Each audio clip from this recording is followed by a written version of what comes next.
দেখছেন এখানে আমি 250 গ্রাম ভেন্ডি ভালোভাবে ধুয়ে পরিষ্কার করে জল ঝরাতে দিয়ে দিয়েছিলাম, পাখার হাওয়ায় শুকোতে দিয়েছিলাম। এবারে আমি পিস পিস করে কেটে নিলাম। এবার ভেন্ডিটা আমি আজকে আলু ভেন্ডি চিংড়ি মাছ দিয়ে রান্না করব।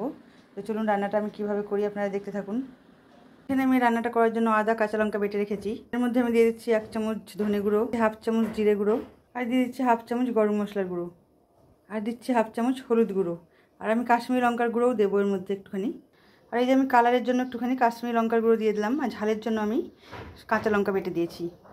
করার জন্য আমি কড়াইয়ে তেল দিয়ে দিয়েছি, সরষের তেল। প্রথমে আমি চিংড়ি মাছগুলো ভেজে নেব। চিংড়ি মাছটা আমি ভালোভাবে লাল লাল করে ভেজে নেব। মাছটা ভাজা হয়ে গেছে, এবার আমি মাছগুলোকে তুলে নেব। আমি আবার কড়াইয়ে সরষের তেল দিয়ে দিয়েছি। তেলে জিরে শুকনো লঙ্কা দিয়ে দিলাম। জিরে শুকনো লঙ্কাটা আমি 2-3 সেকেন্ড একটু ভেজে নিলাম। এবার আমি এর মধ্যে দিয়ে দেবো পেঁয়াজ কুচি। আমি এখানে একটা মিডিয়াম সাইজের পেঁয়াজ কুচি করে দিয়েছি। পেঁয়াজটা আমি ভালোভাবে একটু ভেজে নেবো লাল লাল করে। পেঁয়াজটা আমার মোটামুটি ভাজা হয়ে গেছে। এবার আমি এর মধ্যে আলু দিয়ে দিচ্ছি। আলুগুলো আমি আগে থেকে সেদ্ধ করে রেখেছি, একটু লবণ দিয়ে সেদ্ধ করে রেখেছি। আলুটাকে আমি ভালোভাবে কষিয়ে নেব।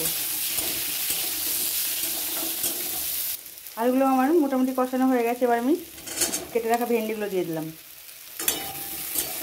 ভেন্ডিগুলো আমি ভালোভাবে এখন আলুর সঙ্গে ভেজে নেব। এই ছোটো চামচের 1 চামচ লবণ দিয়ে দেবো। লবণটা দিয়ে আমি ভালোভাবে এটাকে একটুখানি কষিয়ে নেব। এবারে দেবো একটা মিডিয়াম সাইজের টমেটো, আমি কুচি করে রেখেছিলাম, সেটাও দিয়ে দিলাম।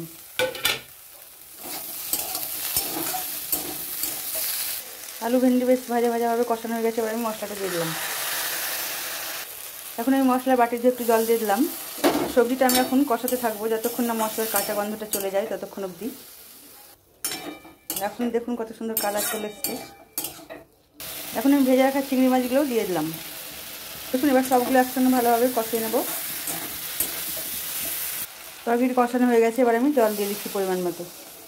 এই যে দেখুন আমি জল দিয়ে দিয়েছি। এই তরকারিটা একটু রসালো হবে, খুব একটা আমি শুকনো করবো না, কারণ এটা দিয়ে একটু মেখে ভাত খেতে খুব ভালো লাগে।